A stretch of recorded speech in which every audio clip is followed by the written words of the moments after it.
എന്ത് വലിയ കൊമ്പത്തെ ആളാണെങ്കിലും വിളിച്ചു വരുത്തിയിട്ട് ഇമ്മാതിരി ഊളപ്പരിപാടി കാണിക്കരുത്. പറഞ്ഞു വരുന്നത് എന്താണെന്ന് വെച്ചാൽ നമ്മുടെ ബിഗ് ബോസിലെ ആദിലയും നൂറയും കഴിഞ്ഞ ദിവസം കോഴിക്കോട് നടന്ന മലബാർ ഗോൾഡ് ഉടമ ഫൈസൽ ഇക്കയുടെ ഹൗസ് വാമിങ്ങിന് ഗസ്റ്റായിട്ട് അവിടേക്ക് ചെന്നിരുന്നു.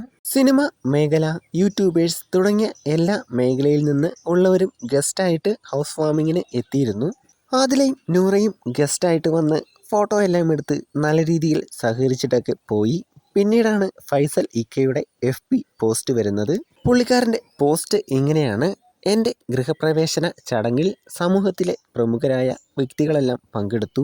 എന്നാൽ അവിടേക്ക് വന്ന 2 പെൺകുട്ടികൾ എൻ്റെ അറിവോടെയല്ല വന്നത്. പൊതു സമൂഹത്തിൻ്റെ സദാചാര മൂല്യങ്ങളെ വെല്ലുവിളിച്ചും സ്വന്തം മാതാപിതാക്കളെ ധിക്കരിച്ചും സമൂഹ മധ്യത്തിൽ താറടിച്ചു കാണിച്ചും നടന്നുകൊണ്ടിരുന്ന അവരെ സ്വീകരിച്ചതിലൂടെ പുതു തലമുറയ്ക്ക് തെറ്റായ സന്ദേശമാണ് ഞാൻ നൽകുന്നത് എന്ന ആരോപണത്തെ മുഖവിലക്കെടുക്കുന്നു. അതുകൊണ്ട് തന്നെ ഞാൻ സമൂഹത്തോട് ക്ഷമ ചോദിക്കുന്നു. ഇങ്ങനെയാണ് പുള്ളിക്കാരൻ്റെ പോസ്റ്റ്. പുള്ളിക്കാരനാവില്ല അവരെ വിളിച്ചത്.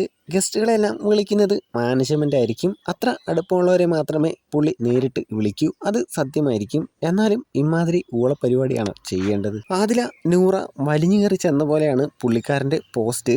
ആദില നൂറ അവർ വന്നു, നല്ല രീതിയിൽ സഹകരിച്ചിട്ട് പോയി. ഇനി ചിലപ്പോൾ പുള്ളിക്കാരൻ്റെ സമുദായത്തിലുള്ളവർ ഇവർ വന്നതിനെയൊക്കെ നല്ലതുപോലെ എതിർത്തിട്ടുണ്ടാവും. എന്നാലും ഫേസ്ബുക്കിലൊക്കെ പോസ്റ്റ് ഇട്ട് ഇമാതിരി മണ്ടത്തരങ്ങൾ കാണിക്കണോ? ഇങ്ങനെയൊക്കെ ചെയ്ത് ആരെങ്കിലും കൂടെ നിൽക്കുമോ? പിന്നീട് ആരെങ്കിലും കാണിച്ചത് മണ്ടത്തരമായി എന്ന് പറഞ്ഞിട്ടുണ്ടാവും. പുള്ളിക്കാരൻ പോസ്റ്റ് ഡിലീറ്റ് ചെയ്തിട്ടുണ്ട്.